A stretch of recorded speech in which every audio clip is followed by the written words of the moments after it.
the beginning, God created the heavens and the earth. Now, the Bible was not originally written in the English language, as shocking as that sounds. But it was written in the Hebrew language, and in the Hebrew language, the word for God in this first verse of the Bible looks something like this. If you were to spell it in English, it would look something like this. And it's pronounced Elohim. Let me hear you say Elohim. In the beginning, Elohim created the heavens and the earth. Now, the word for create is the word bara. Let me hear you say bara. It's this forceful, energetic word of making things out of nothing. In the beginning, Elohim barad, the heavens and the earth. Now, the earth was formless and void. The Hebrew phrase is tohu vavohu, which gives me great pleasure to say. Some translate it wild and waste. The Spirit of God was hovering over the waters. This Elohim has some sort of spirit. And then God spoke and said, "Let there be light." And there was light. God saw that the light was good and separated the light from the dark. The light was called day, the dark was called night. It was evening and morning the first day. So God speaks some sort of word and makes things. In verse 1, this God is some sort of creator. In verse 2, this God is some sort of spirit. And in verse 3, this God is some sort of word. This God is one, and yet this God is several. God is some sort of multiple persons, some sort of community of creativity. What a strange way to begin a very, very long book. Now,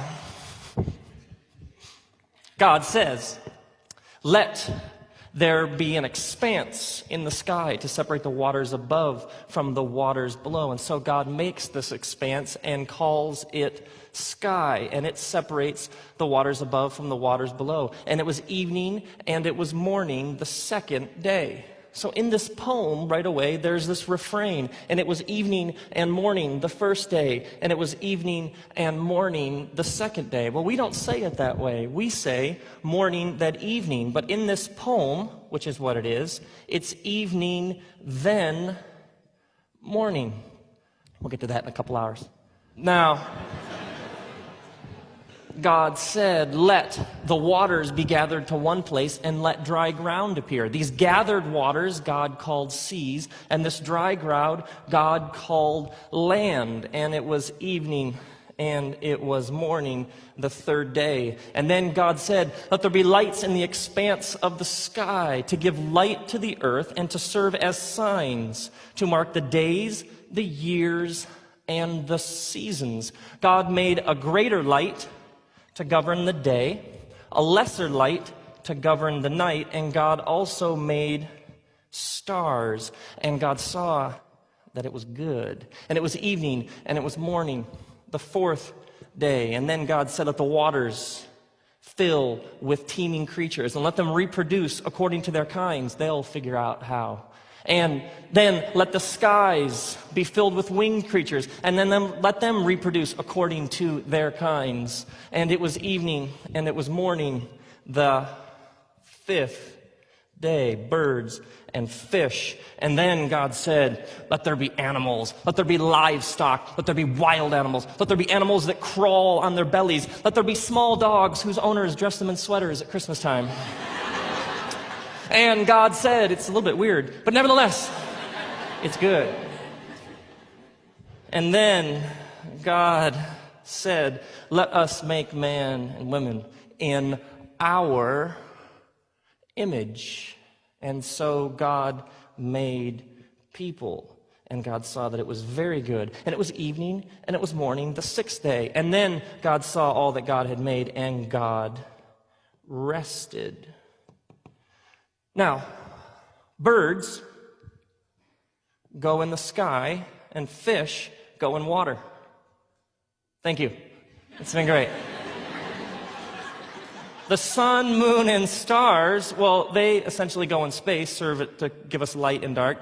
Animals and humans go on land and sea. The things in day 4 fill in day 1, the things in day 5 correspond to day 2, and the things in day 6 relate to day 3. In fact, the dominant work in the first 3 days is God separates, and in the second 3 days, God fills what has previously been separated. So the days are all interconnected. Never mind the fact that the way that we measure an actual day is the movement of the sun, the moon, and the stars. And so the way that we move a day, the planets, doesn't come till day 4, which raises the question, how do you know the first 3 days are actually days? What a fascinating poem. Now, if you begin to look just another layer deeper and ask, well, are there any patterns that might tell us what it's about? Well, this word bara is kind of the driving, it's the engine of the poem. God creates, God creates. The word bara occurs in 3 different points throughout the poem, and at the last time it occurs, it repeats 3 times. This would have jumped out to the first hearer of this poem. And this God has a 3-in-1-ness. So there is a 3 figures dominantly in the poem, which raises the question, are there any other patterns that we should be looking for? Well, the first verse in the Bible has 7 words. The second verse in the Hebrew language has 14 words, 7 times 2. The word earth occurs 21 times, 7 times 3. The 7th paragraph has 35 words, 7 times 5. The word God appears in this poem 35 times, 7 times 5. And the phrase, "it was so," occurs 7 times. And the phrase, "and God saw," occurs 7 times. There are 7s and patterns of 7s all throughout the poem. It's arranged in patterns. Now, if there's lots of 3s and there's lots of 7s, the question, of course, is, are there any 10s? If you have that kind of time on your hands. The phrase "to make" occurs 10 times.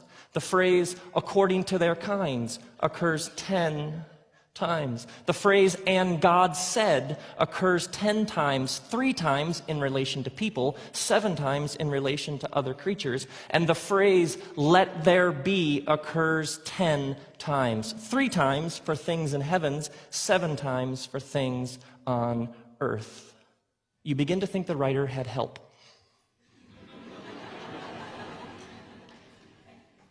So the question remains, what's it about? If you've never read the Bible and you opened it up and you read this first poem, this opening stanza, and you were asked, what's it about? I assume, well, it starts with God, and it starts with God creating. There's all sorts of creating, but then it ends, "and God rested." Now there's this rhythm, there's this cadence, there's this beat to the poem. Evening, morning, and it was evening, morning, second day, evening, morning, third day. It has a certain groove to it, and yet this groove is glaringly absent. Day 7 doesn't have "and it was evening in the morning." Day 7 is just, "and then God rested." And the 7th day just kind of continues on. The rest have a definite ending. The 7th just lingers on and carries forward. I imagine if you were asked, well, what's it about? It must have something to do with God creating and God resting, and then it must have something to do with people and our role in the midst of this creation. It begins with God creating, but it ends very glaringly with God resting. And somewhere in the middle is this vast creation with humans right in the middle of it. And the universe is vast. It's massive. Scientists are generally agreed that our universe has somewhere around 100 billion galaxies. Somebody counted. And the general estimate is that each of those galaxies has somewhere around 100 billion suns. And they believe that each of those suns has at least 100 billion stars. And they're now estimating that our galaxy alone has at least 100 billion black holes, which is why some afternoons you feel slightly depressed. Now, when you get to the bigness of the universe, things get very strange very fast. There's a galaxy called the Andromeda Galaxy, which is racing through our universe at 200,000 miles an hour. Stars do unbelievably strange things. There are stars called neutron stars. They are essentially what's called hyperdense, which means their gravitational pull is so strong that these stars are literally turning in on themselves. When this gravitational pull becomes so strong that it pulls the star in on itself, then its weight, density, mass, and volume takes on all sorts of strange characteristics. Here's an example. A neutron star weighs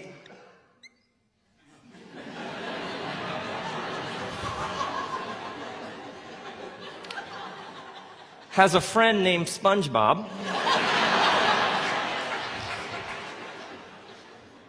Unbelievable.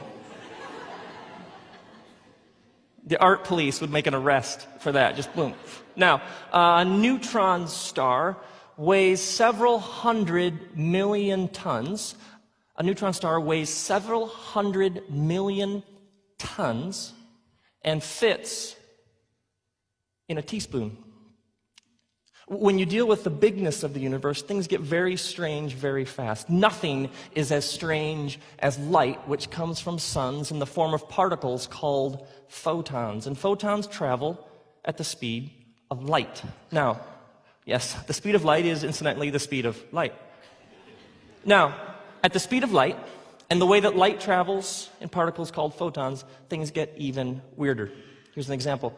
Let's say you're standing in the street, and you see a car coming at you at 20 miles an hour.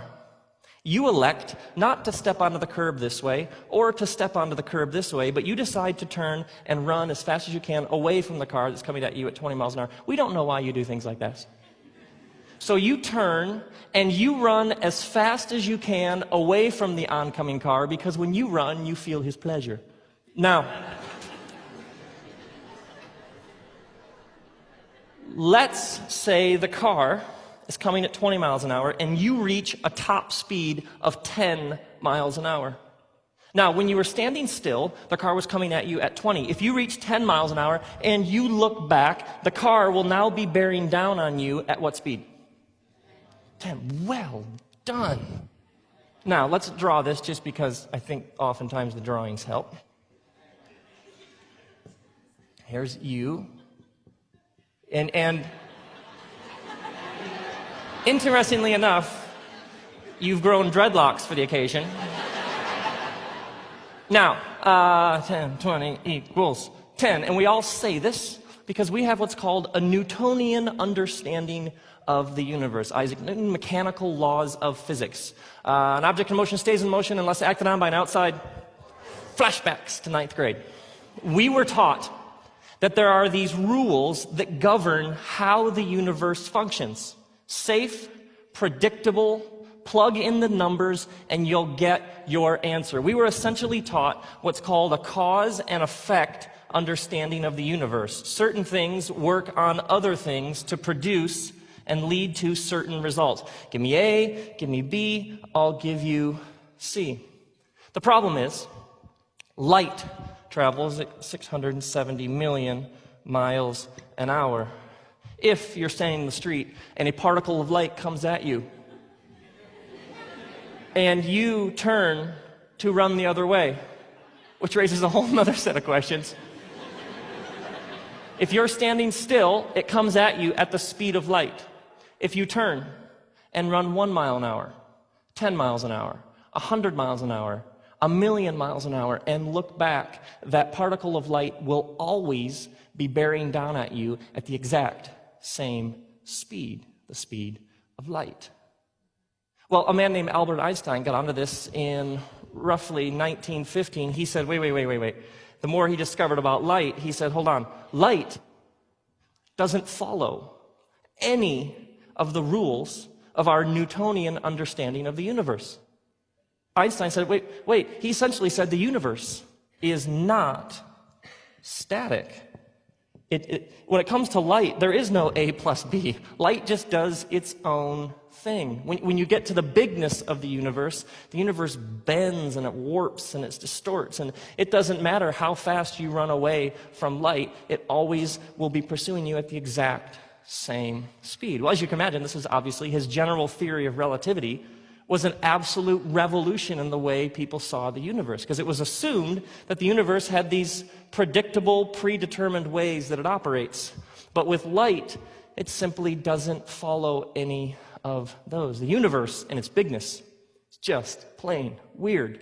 They've even found in our galaxy a planet which is racing through our galaxy at 67,000 miles an hour. At the same time it's racing through our galaxy at 67,000 miles an hour, it's also spinning, rotating at 1,000 miles an hour. This planet is called Earth, and this is why you should wear a seatbelt. Now, the Earth has a sun, or maybe we should say our sun has us. The Earth receives 99% of its energy from the sun. The sun converts for us 4 million tons of energy every second, and over an 11-year sun cycle, that energy output varies less than 1/10 of 1%. All of this at a distance of 93 million miles. 92 million miles, no life on planet Earth. 94 million miles, no life on planet Earth. Now, the Earth is unusual from other planets in that the Earth tilts on its axis at 23.5 degrees. Other planets in the solar system? Earth.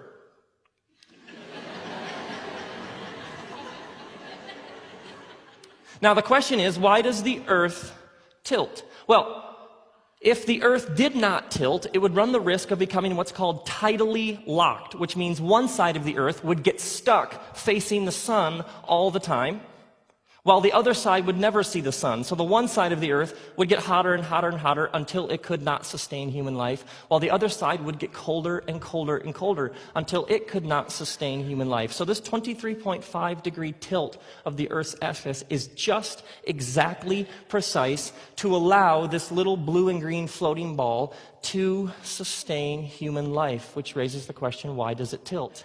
It tilts because 40% of a gravitational pull that comes from the sun pulls it over. The other 60% of that tilt comes from the gravitational pull of a little rock we've come to know as the moon. The moon and this pull is what allows planet Earth to sustain life. No moon, no life, which raises the question, how did we get our moon? Scientists believe that our moon was some sort of meteor or asteroid that was just flying through our galaxy and essentially got stuck in the Earth's gravitational pull, making it the cosmological equivalent of, oh, all right.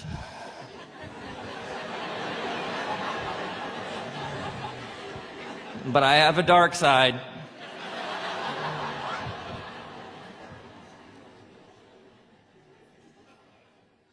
Hydrogen on planet Earth must convert 1/7,000th of its mass to helium continually for the Earth to sustain human life. 0.007, 0.008, no life on planet Earth. 0.006, no life on planet Earth. Our atmosphere is 21% oxygen, 23% oxygen, no life on planet Earth. 19% oxygen, no life on planet Earth. The ocean, our oceans are 3.4% salt. The oceans are 3.4% salt, which is the exact percentage of salt in the human bloodstream. 4% salt in the oceans or our bloodstream, no life on planet Earth. 2% salt in our bloodstream or the oceans, no life on planet Earth. This is, by the way, called the science of fine-tuning. And there are hundreds and hundreds and hundreds of these unbelievably precise numbers that all add up to life on planet Earth. Carbon levels, gravitational force, the density of particular minerals and primal elements that all add up perfectly. The metaphor is simply this. It's as if there are these dials to create and sustain life on planet Earth. It's as if there are hundreds and hundreds and hundreds and hundreds of these dials, and every single one of them has been adjusted just perfectly. And this one goes to 11. And every single one of them adjusted just perfectly. Hundreds of them. It isn't just that there are hundreds and hundreds of them, and somehow, someone has adjusted them just perfectly. It's the haunting truth that if just one of them were even slightly turned in any direction, it would render the accuracy of all of the hundreds of others irrelevant. It isn't just that there are hundreds and hundreds and hundreds of these dials. It's as if you just messed with one of them. It wouldn't matter about the precise accuracy of every single other one. What a strange, mysterious little floating blue and green ball we call home. Now, the general estimate is that our universe is 10 to the 27th power meters across. Once again, somebody measured. And the general estimate is that the smallest thing in our universe is a subatomic particle, 10 to the negative 26th power. Now, if you were to take an average of all human beings' heights, if you were to look on planet Earth, what's the average height of all human beings? And so you were to take babies, toddlers, preschool kids, hobbits, adults, you would end up average height of all human beings somewhere around 1 meter, making human beings the middle in size in the universe. And you're fascinating. How many of you can see me? Excellent. Encouraging, to say the least. Yeah, you have this visual cortex in your brain connected ultimately to the retina in your eye. 110 million cones, 7 million rods, over 1 million nerve fibers, all working in harmony so that you can see things. You have over several 100 billion brain cells, neural connections somewhere in the trillions. Every second, your brain doing roughly 1 trillion computations, and no one of those brain cells are the same. In any given 1 or 2 second period, your body has just produced 2 to 10 million brand new red blood cells. You have 100 million white blood cells being stored right now in your bone marrow alone, which raises the question, if your body is producing new red cells and white cells to make you, and producing these cells at the rate of hundreds of millions every couple of seconds, how does your body know to make more and more and more of you and not somebody else? Every single one of those cells, hundreds and hundreds of millions of cells, has roughly 6 feet of DNA coiled inside of it. It's like a map. It's a code that tells your body who you are and how to make more of you. If those DNA strands were stretched out into their 6-foot length, and then all of them in your body were put end to end, it would be 80 billion miles of instruction. It would go from the earth to the sun and back 400 times. Your body, down to the 100th, billionth, millionth of a cell, is hardwired to be you and no one else. But those cells are actually made up of a smaller component called an atom. Now, if you wanted to see an atom with your naked eye, you would need to be 1 billionth of an inch tall. And you'd have an incredibly high voice. The earth is to an orange as an orange is to an atom. If we were to count the number of atoms in 1 drop of water, if we were to count the number of atoms in 1 drop of water, it would take every single person on planet Earth counting 1 drop, 1 atom every second for the next 20,000 years. Atoms are small. Thank you. It's been great. Now, if you were to take apart an atom, if you had those kinds of tools in your garage, you would discover that an atom in the center is made up of neutrons and protons, and then you would discover that circling around the center very, very quickly are what's called electrons. Now, the question is, what do you mean by circling? An electron orbits an atom several billion times every second or so. They're quite busy. Now, if you have 2 bonded atoms with all of these electrons orbiting around their centers, in any given second between the 2 bonded atoms, there would be roughly 3 billion collisions. Here's what this means. Take a picture of an atom. Take a picture of the same atom a second later. And while that atom will be in its basic essence the same atom, it will have changed drastically in that passing second. Take a picture of an atom. Take a picture of an atom a second later. You don't know exactly what it's going to do. Now, in the 1890s, a group of scientists, led by a man named J.J. Thomson, said, what if we could take apart an atom? What if we could split an atom? What if we could come up with a thing that makes atoms? Well, if we could split an atom down to the thing that makes up an atom, well, what if we could split it enough to get down to the basic building block of matter? Well, if we could do that, if we could get down to the thing that makes the things, that makes the things, that makes the things, that makes everything, well, then we could explain why everything is how everything is. So they began splitting an atom. They quickly discovered that an atom can be split into a smaller substance called a quark. Atoms are made up of quarks. But then they discovered you can split a quark. And then they discovered the thing that you can split a quark into, you can split that. And then they discovered that thing that you can split the thing that you can split a thing to make a quark, they can split that. So the quest kind of went whoop, a little bit off track. And to this day, they're saying they agree that they've identified at least 100 subatomic particles.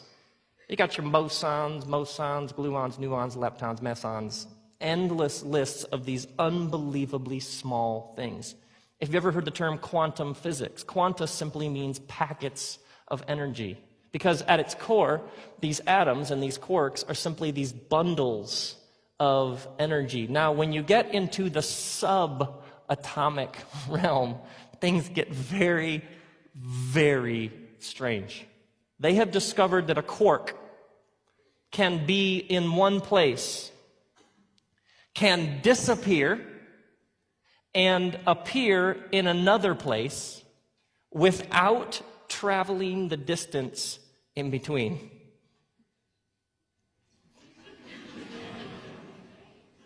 They have discovered that a quark is capable of what's called simultaneous duality.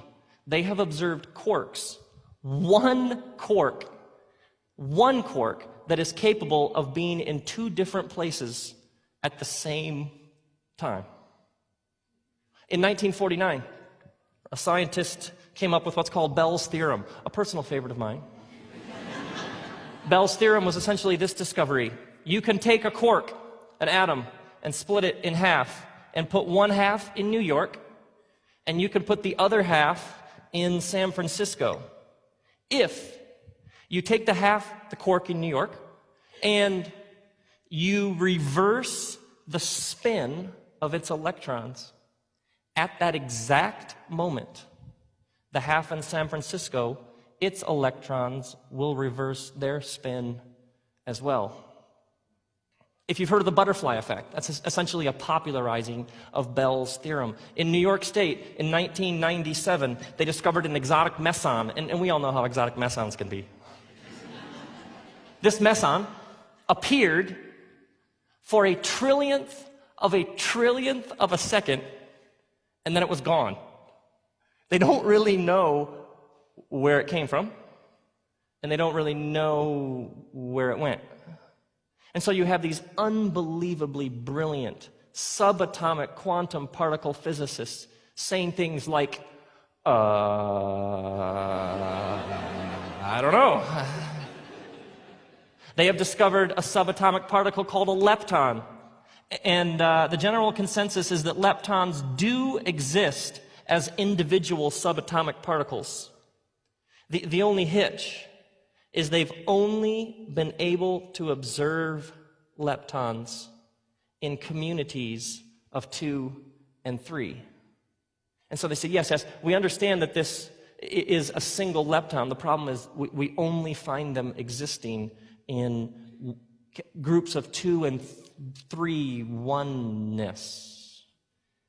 And so the Newtonian understanding of cause and effect has simply taken a beating with quantum physics, because you take a picture of an atom, you take a picture of the same atom a second later, they don't know what it's going to do. Well, the assumption was always there's an element of predictability at the very bedrock, foundational part of the universe, but the problem is quantum physicists are just saying, well, when you get right down to the smallest thing that makes a thing that makes a thing that makes a thing, essentially the universe at its core is unpredictable. The best we can come up with is that the universe at its core is some sort of relationship of energy. So you have brilliant, studied, respected research scientists saying, all we can come up with as the universe at its core is made up of some sort of relational energy that we simply can't control. Some of them are even starting to use words like personality.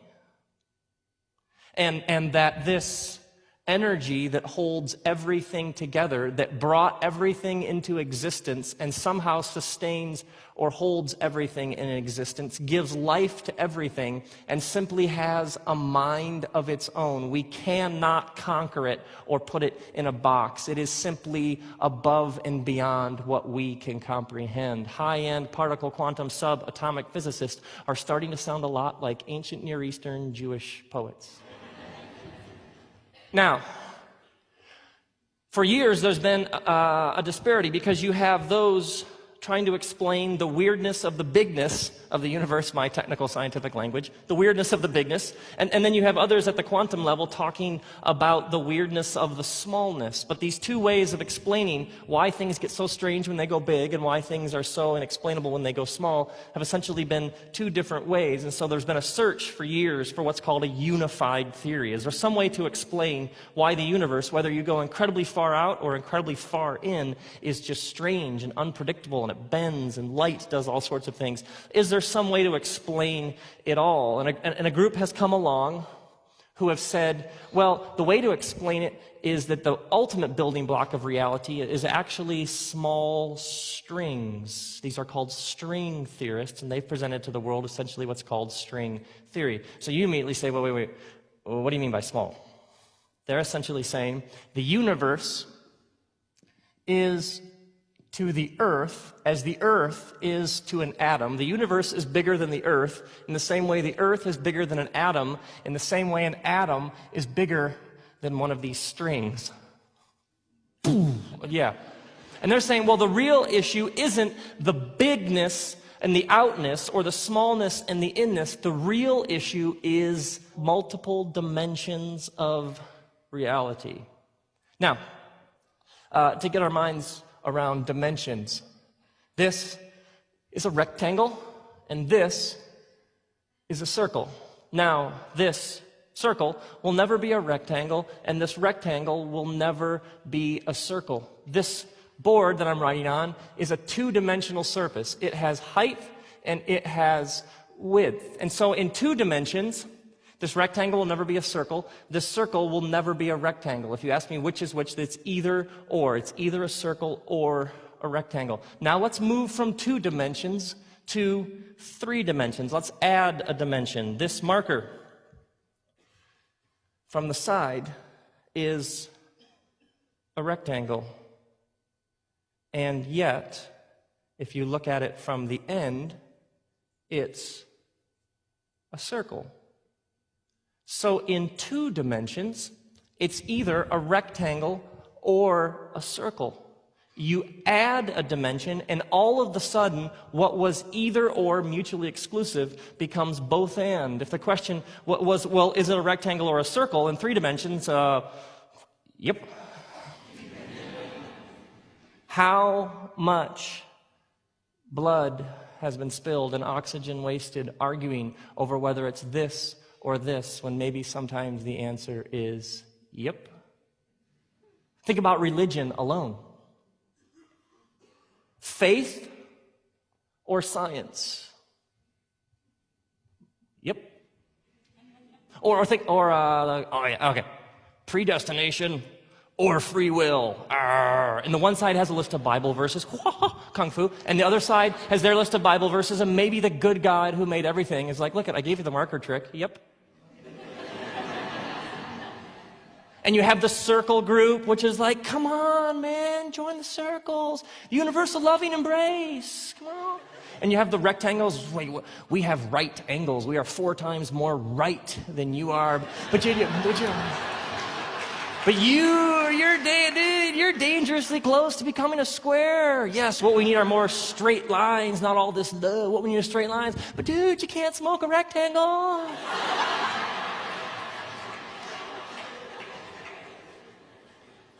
Maybe sometimes the good God who made everything just says, yep.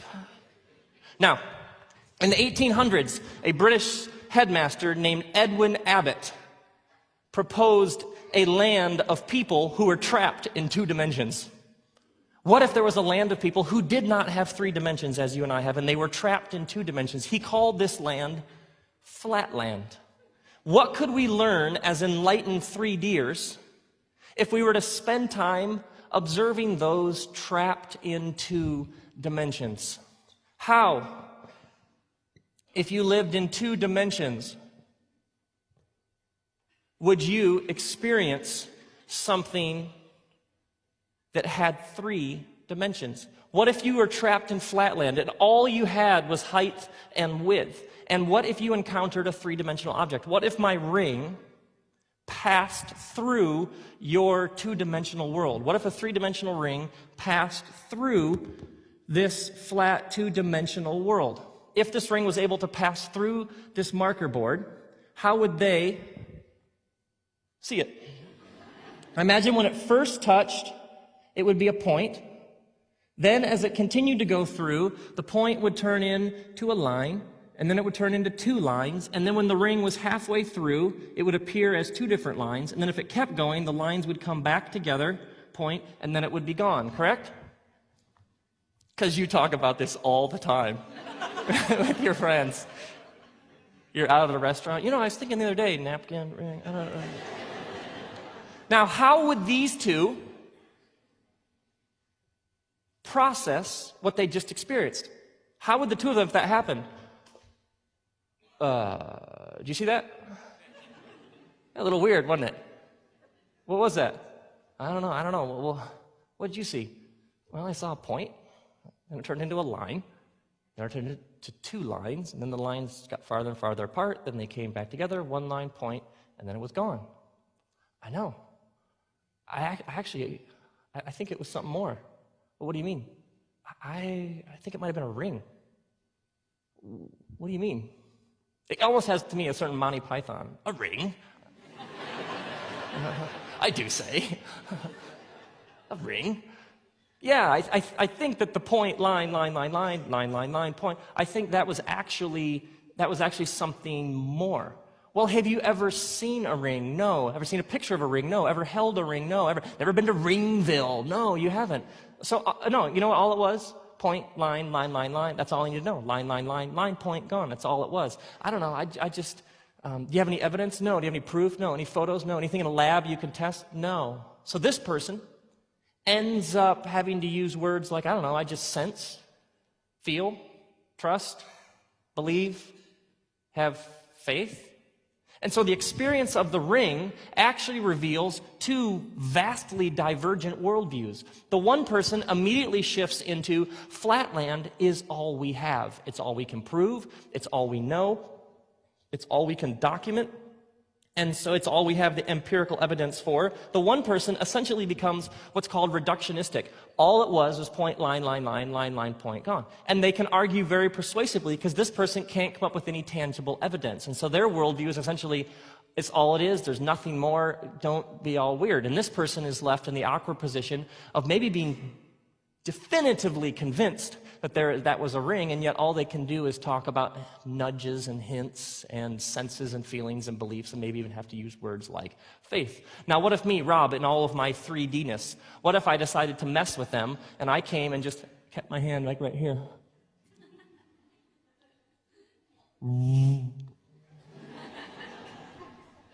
And what if the one said, you feeling anything weird? No. I don't know, man. I think Rob is near. I just feel the overwhelming presence of Rob. And the one could be saying, what are you talking? I could have my hand this close, and the one would be saying, what are you talking about? You're out of your mind. You're talking nonsense. You have to give up all that superstitious mythic stuff. And the other one was saying, no, I think Rob is very close. Or what if I really wanted to mess with them and I just jammed my hand right through their world? Well, my fingers are of different length and of different thickness. So my fingers would appear at slightly different times, and they would produce circles, and those circles would be of slightly different circumferences and diameters. So the one could say, did you see that? Yeah.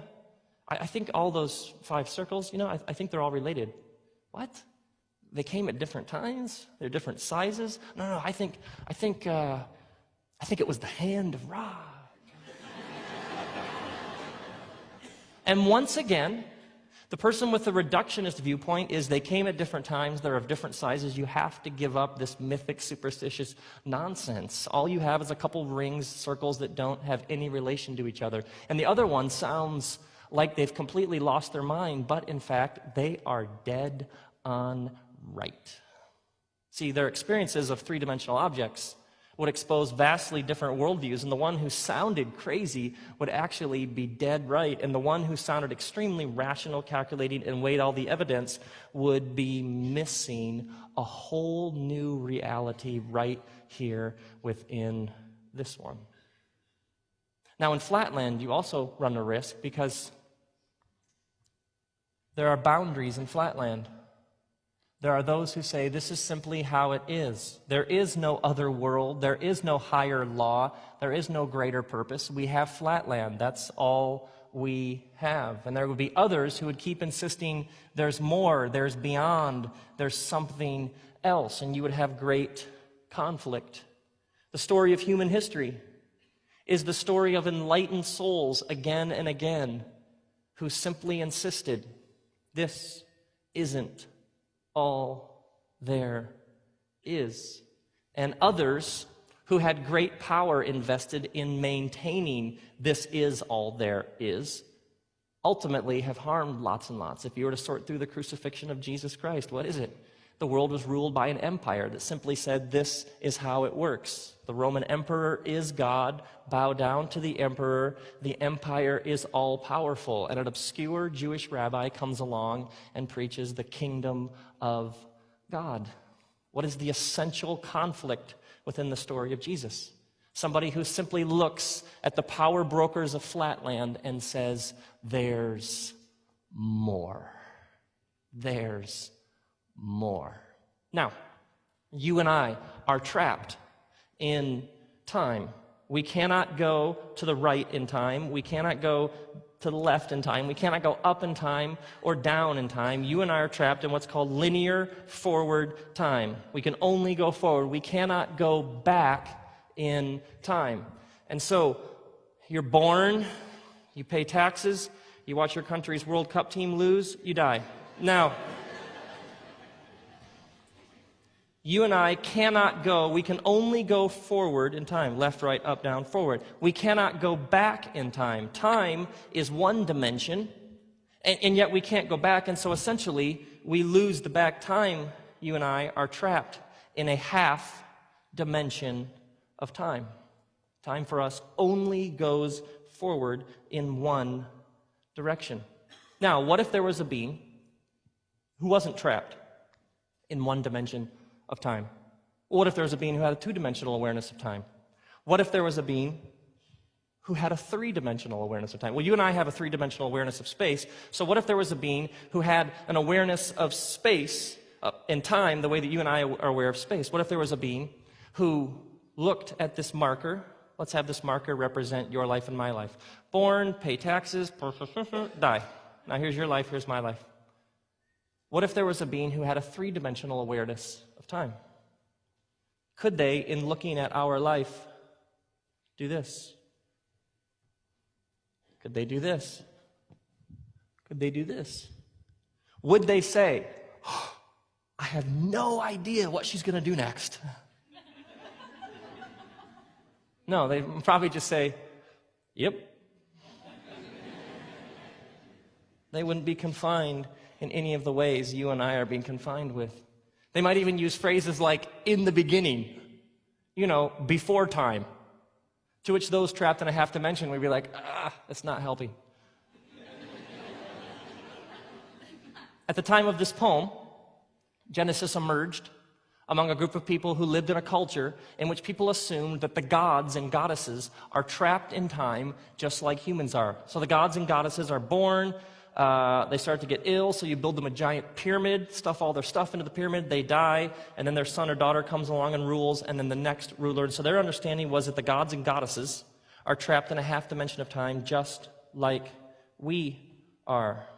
It's at this time that God appears to a shepherd named Moses and says, Moses, I want you to liberate my people, because God is in the liberation business.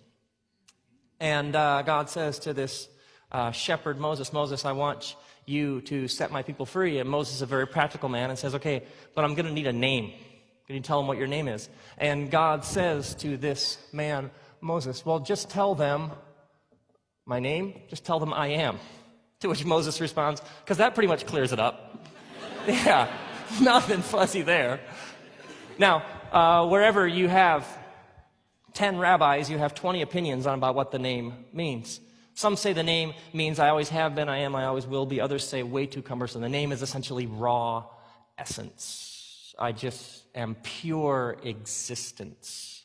Some say the name is a way of saying, God saying, I am not trapped in time like all the gods and goddesses that you know of. I stand outside of it, simply am, existence in its most pure, primal form. The astounding dimension to this story is this God who is outside of time, this God who is spirit. It was assumed that all the gods and goddesses had shape and form. You had statues, carvings, totems, so that you could get your mind around the God. The god or goddess always, at the time this poem emerged, had a shape or a form. This God is spirit. This God even says, or Moses says to the people, remember when you encountered this God had no shape or form. This God again and again is a God who transcends time and transcends space. This God is spirit, cannot be contained with physicality. There is no shape or form. So this God, these are brand new ideas in human history. No one had ever suggested anything like a God who isn't trapped in time, a God who can't be confined in physical space. In the history of ideas or the evolution of religion, no one had ever even begun to talk about a God like this. The astounding thing about this creation poem is not only is this God outside of time and outside of space, but this God chooses to act within human history.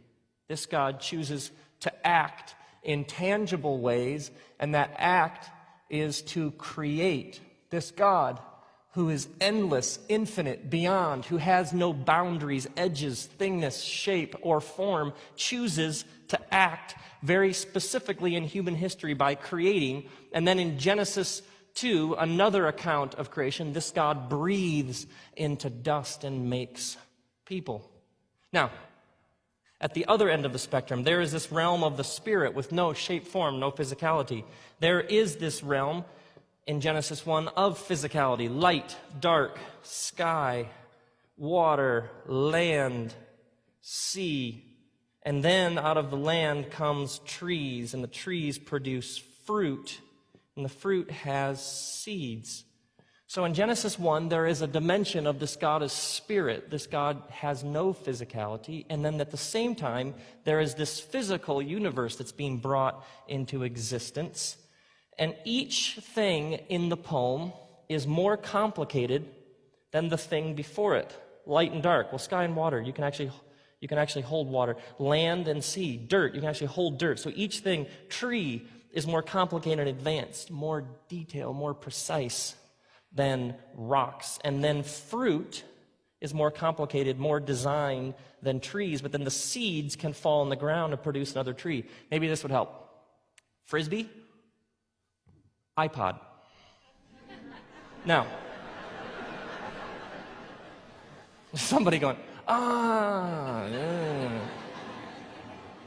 So in this poem, each thing that's being created is slightly more advanced and complex than the thing after it. It's going somewhere, more arrangement, more design, more creativity. And so you have this seed. And the seed is significant because a tree can produce fruit, and then the seed is its ability to reproduce. After seeds, then you have animals. Then God creates a man, each thing more advanced than the thing before it. God creates the man, steps back and says, I think I can make something slightly more advanced.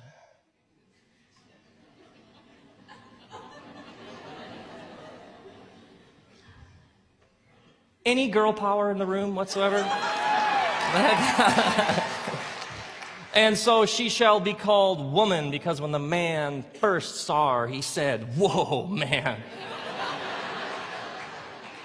God said, it is not good for the man to be alone. He won't know what to wear. Actually, this is fascinating. In Genesis 2, the creation of the woman comes right after the naming of the animals, which is like, well, what's the point? Well, the man is told to name the animals, and nothing is a corresponding strength. And so then God makes this woman as a corresponding strength to her. Now, if there's a scene that would have been brilliant, how about the naming of the animals? Would that have been brilliant? I picture God, the God character. Adam. Hey, Adam. Or maybe just, hey. Because there's no one else there. Okay, here's the deal. Here's the deal. We're going to bring these animals in. We're going to bring them in one by one. We'll bring them in two by two later. And we're going to bring them in, and you just name them whatever you want to name them. So you picture Adam like, okay. So they bring...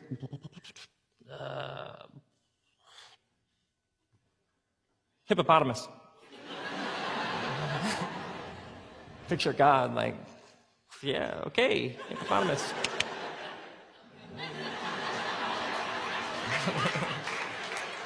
There's a database angel. How do you want me to spell that?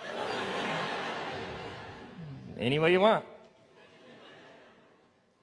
So they bring in the next one. Adam's like starting to kind of get his groove on. Okay, I can do this. Duck-billed platypus. God is like, seriously, wow, angels over here. Like, seriously, where did you get this guy? I could start over. I had something stuck on my sandal, and I took it, and I blew it off. But God wants to be encouraging. Seriously, Adam, you're the man. No, seriously, you are. You're the man. So but like a couple days into it, or a couple day into it, Adam is just whipped. He's thought every possible. He's so tired. Not one creative idea left. One more. Okay, can you do one more? Yes, I can do one more.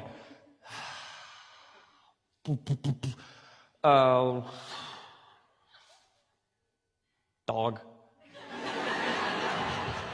God's like, dog. Yeah. Hey, wait, that's my name backwards. What?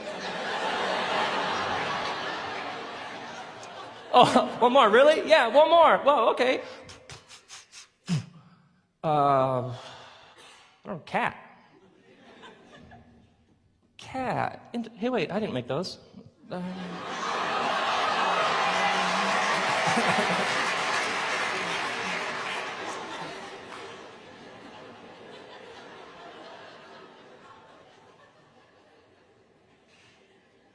That's funny. I don't care who you are. So, anyway. Yeah. Now, this poem is proposing things that no one had ever proposed. It's a brand new idea in human history. See, everything in the creation story fits into one of two categories. It's either purely physical, rocks, dirt, trees, seeds. It's either water. It's either purely physical, or it's spiritual. It's spirit. It's I am. It's action. It's either immaterial or material. It's either physical or non-physical. Everything in creation is either one or the other. A tree has physicality but no spirit. I am is spirit with no physicality. Fruit, physical, no spirit. Spirit, but no physical. Everything is one or the other.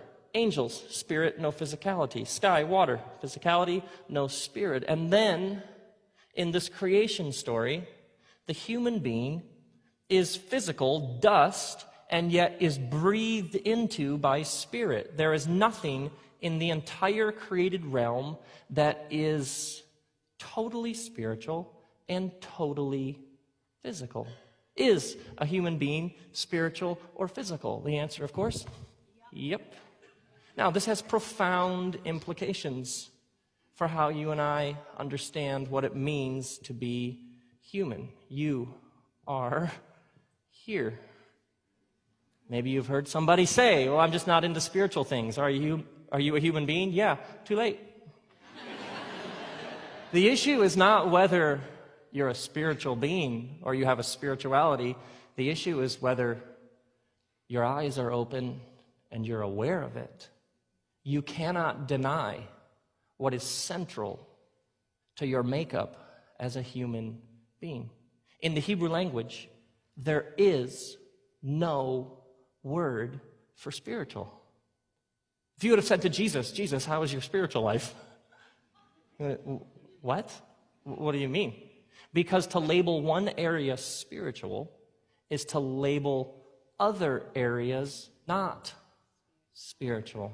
It's absolutely foreign to the world of the Scriptures. It's absolutely foreign to the worldview of Jesus. The assumption is that you are a fusion of two realms, and a human being occupies a totally unique place in the entire universe. How you handle your money, how you handle relationships, sexuality, forgiveness, reconciliation, business, school, work, play, recreation. Everything we do as an integrated being, 100% physical, 100% spiritual. These first Christians latched onto this right away. Whatever you do, whether in word or deed, do it in the name of Jesus Christ. What were they saying? Every act is a spiritual act. It's whether or not you're aware of the implications of what you're doing. Now, this has profound implications for how we understand what it means to be part of a church, because it's possible for religious institutions and for churches to actually work against an integrated, holistic spirituality. What can ever so subtly happen is that we emphasize certain things and in the process de-emphasize other things. What can happen ever so subtly is people begin to see God as dwelling in a certain place. Sometimes it's only with a certain person or a certain group of people. Sometimes it's a building. Sometimes it's an hour on a particular day of the week. And whatever so subtly happens is it creeps in that God is there. And obviously something powerful happens when people gather for the purpose of worshiping and pursuing this one true God. But ever so subtly what can happen is God is there, and if God is there, ever so subtly God can seem less and less here. But you and I are a fusion of these two realms. We are both. And so perhaps maybe a more biblical way to understand what a community or a church is it's a group of people who are bonded together in their pursuit of God. Obviously, they're learning to see God in each other, and God is powerfully present in their midst. But these are people who are being given eyes to see the divine everywhere they go. What is Jesus saying to his first followers? Whatever you do for the least of these, you've done for me. What is he trying to teach them? He's trying to teach them to live in such a way that every single interaction they have, they will be fully aware of the God who is present in that interaction. He's teaching them that all of life is drenched in the divine. The issue is whether our eyes are open enough to see it. Now, this creation poem that begins the Scriptures has God creating and then God resting. And there's a fascinating thing that happens in the middle of the poem. Sometimes Hebrew poets would work in what's called a chiastic form, which means that they would hide or they would plant the meaning of the poem somewhere in the middle. Well, if we were to look at the middle, there are 7 days, and so the fourth day is the middle day. In the fourth day, we're told that there are sun, moon, and stars, which is, well, what does that have to do with the meaning of the poem? The explanation for the sun, moon, and stars is God made the sun, moon, and stars in order to mark the days, the years, and the seasons. Now, seasons is an absolutely giant word in the Bible. It's central to the life of somebody who follows God. It was central to the world of Jesus. So anybody reading this poem, that word seasons planted right in the middle would have jumped out to them, particularly because the poem begins with God creating and ends with God resting. Why is seasons significant? Seasons is a reference to two things. First, seasons is a reference to the Sabbath. Who is one of the original audiences of this poem? A group of Hebrews who had been slaves in Egypt. Now, what was life like in Egypt? In Egypt, they worked 7 days a week making bricks. They had quotas of bricks they had to meet. Bricks, bricks, bricks, bricks. Every day, all day, bricks. In Egypt, your worth and value came from meeting your quota of bricks. You were as worth as much as you produced. This was life in Egypt. God rescues these people from life in Egypt, and now he's trying to teach these people what it means to be a human being, not a human doing.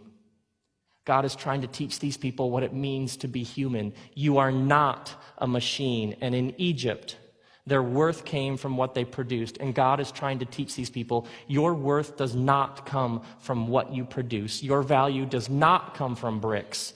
Your value comes because you are rescued and redeemed children of the one true God. So what does God say? Every 7 days, work 6 days, but then take a day and do no work. Rest, reflect, play, whatever feeds your soul. Take 1 day a week to remind yourself that you are not a machine. So the seasons, first and foremost, is a reference to the Sabbath, the need for a rhythm of creating and resting. Secondly, that wasn't enough.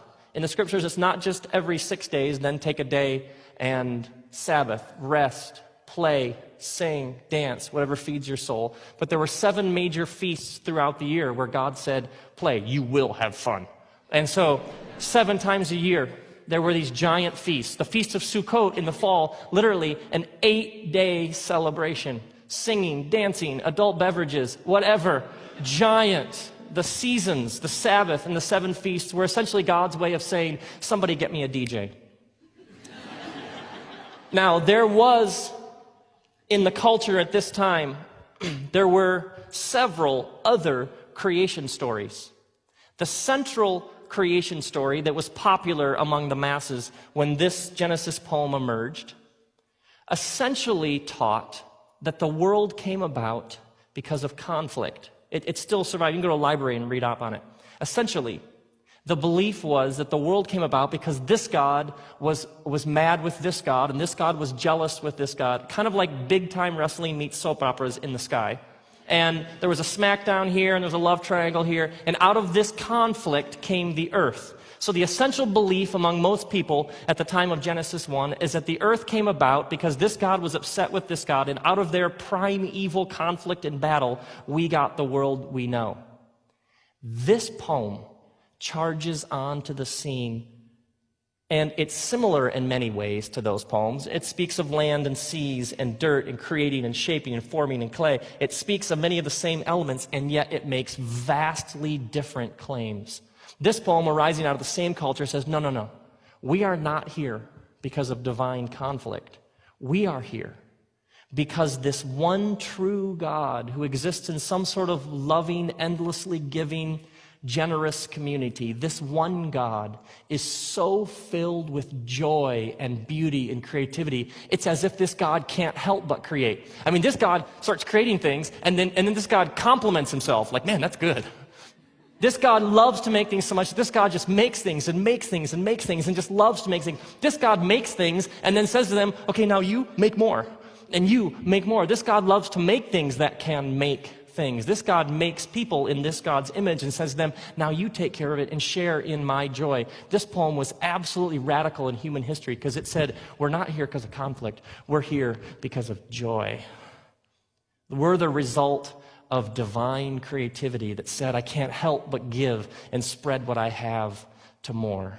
And so planted right in the beginning of this poem is this word seasons. God creates, God rests, and right in the middle is seasons. So you do the same. Create, but then take time to enjoy what you've created. A couple years ago, I noticed this disturbing habit that my boys had developed when they would say my name, and they were quite young at the time. They would say, Dad, Dad, Dad. I was like, what, do they have a stutter? What's the problem here? And I would notice, Dad, Dad, Dad. And it began to bother me. And then one day, we were playing, I think it was Legos or something, we're down on the floor. And I heard the dad, Dad, Dad. And I noticed it at about the second dad and was fully there by about the third dad. And I realized at that moment that I'd been there playing with them, and yet I had been somewhere else, thinking about a meeting, thinking about things I have to do, thinking about emails, thinking about phone calls to make when I was done with them. And I realized that I was there with them, but I was actually somewhere else. And I realized that my boys had gotten used to their dad being here, but actually being somewhere else. And so over time, they had just realized it takes about 3 tries to get Dad here. In Exodus chapter 24, God says to Moses, Moses, come up on the mountain and stay here. And the rabbis point out that the literal translation, that the word to stay is the word hayah. That means to be. So the verse literally, the command literally reads, Moses, come up on the mountain, and then when you get on top of the mountain, be on top of the mountain. Which is kind of like something from the school of redundancy school. I get it. If I'm on top of the mountain, I'm on top of the mountain. That's where I am. And the rabbis say, oh, no. This command is brilliant. They say God understands human nature. God understands that Moses will spend all sorts of energy getting up to the top of the mountain. And when he gets to the top of the mountain, he'll immediately begin thinking and planning how he's going to get down. And in the process, he won't ever be fully present on top of the mountain, and he'll miss it. Why does this creation poem have this refrain, evening, morning, evening, morning? A Jewish Sabbath begins sundown Friday night. It goes through the night, and then it goes into Saturday and ends sundown Saturday. So a day goes from night to day, from dark to light. And they say this is because a day is a physical picture of the journey God has all of us on, moving from dark to light, moving from ignorance to awareness, moving from error to truth. Does the writer have this refrain in here? Evening, morning, evening, morning, evening, morning, which is a way of saying, wake up, come into the light. Is the writer saying this? In the midst of creation, there's so much to do. There's so much to accomplish. There's so much to build, so much to administrate, so many emails to respond, so many phone calls to return, so much to create, so much to manage, so much to order. There's so much to do. Be careful that in your managing, creating, ordering, be careful that in the midst of creation, you don't become so consumed in your work that you end up creating all the time and you don't spend any time resting. And in the process, you lose something. And to that first audience, perhaps you find yourself back in another sort of Egypt. is the writer saying, don't become a machine who's so caught up in everything you're doing that you miss the joy, the wonder, the awe of being a human in the midst of this whole world God has made. I have learned that what you look for, you will find. If you want to be a cynic, there's plenty to be cynical about. If you want to be a skeptic, there's plenty to be skeptical about. If you want to be a pessimist, there's plenty to be pessimistic about. What you look for, you will find. But in Psalm 14, it says, a fool says in their heart, there is no God. Now this is fascinating because you and I would say somebody who rejects the divine, we would say, well, this is somebody who's made an intellectual decision. They've looked at the columns, they've weighed the evidence, and they've said there is no God. But the psalm says no. Somebody who rejects God, who says there is no God, this is somebody who's made a decision in their heart. The psalmist says that is not ultimately an intellectual decision, a cognitive ruling that person has made. It's a posture of the heart. You can look at this big, mysterious world that God has made. You can look at light and how it does all sorts of strange things. It bends and it distorts. You can look at how the universe is not static, how there are hundreds and hundreds and hundreds of these dials that are all perfectly calibrated to let this little blue and green ball produce human life and sustain human life. You can look at the universe in its smallness with all of the quarks. You can look at all of these odd little things that are indeterminate, that have essentially a personality of their own. String theorists are now saying that they believe that they can prove at least 11 dimensions to reality. They're now saying, I heard the other day, they're now saying they think they have a 12th and a 13th, but string theorists are saying there are at least 11 dimensions to reality. We can look at that and say, wow, even scientists are saying there must be more. Nah, it's all probably, they'll just end up with it, or someone like Bill Gates will figure it all out and we'll be all set from there. And you can look at all of this and say, there's nothing more going on here. Yeah, spirit, breath, that's all just made up by religious people as a crutch to deal with the pain of life. You can look at all of this and say, there's nothing more, there's nothing else going on. It just is a bunch of stuff. Or you can choose to see wonder and beauty and awe. You can see the quarks, and you can see the dimensions, and you can see light, and you can see photons, and you can see the stars, and you can see the dials, and you can choose to say, whoa, wow, unbelievable, amazing. You can choose with the posture of your heart to worship, to be filled with wonder and awe, to believe that not only are we here for a reason, but there is a big story being told, and you and I each get to be a part of it. What you look for, you will find. A friend of mine was in Malawi, West Africa, and there had been a terrible famine there, and the people hadn't eaten, and he had been working with several other agencies to arrange for food to be brought in. So they had this giant celebration when food was brought, and people who hadn't eaten in a while got to eat for the first time. And my friend said, if you want to see a celebration, see people at the end of a famine eat.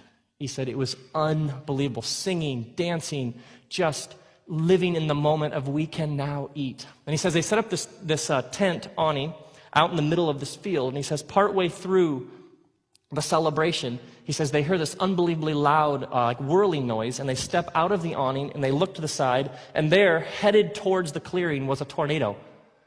So he says we all stood and just watched the tornado come towards us, like you do. He says the tornado comes to the edge of the clearing, stops, goes around the perimeter of the clearing, and then keeps on going in the direction it was originally headed in. He says they're standing there watching it when one of the locals runs up to them and says, do you see? The celebration here is so magnificent, even the spirits have come to witness it. What you look for, you will find. And what we are looking for, and what you are looking for, and I'm looking for, is right here. It's not over the mountain, and it's not across the sea. What we're looking for is right here. The reality that Jesus came to announce, to die for, and to rise for, he called the kingdom of God. We might say the reality of God or the way of God. This reality, Jesus said, is here. It's now. It's among us. It's upon us. Jesus never taught that it's somewhere else. He said things like, look at those flowers. Have you watched the birds in a while?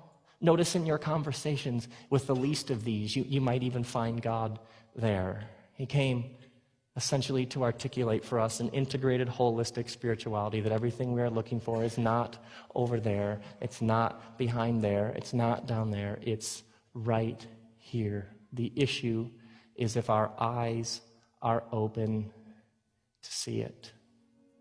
May you slow down so that you don't miss a thing. May the eyes of your heart be enlightened. May you be fully present right here, right now. May you come to see that the reality of God is at hand, among us, upon us, near, here. And may you come to see that everything is spiritual. Thanks.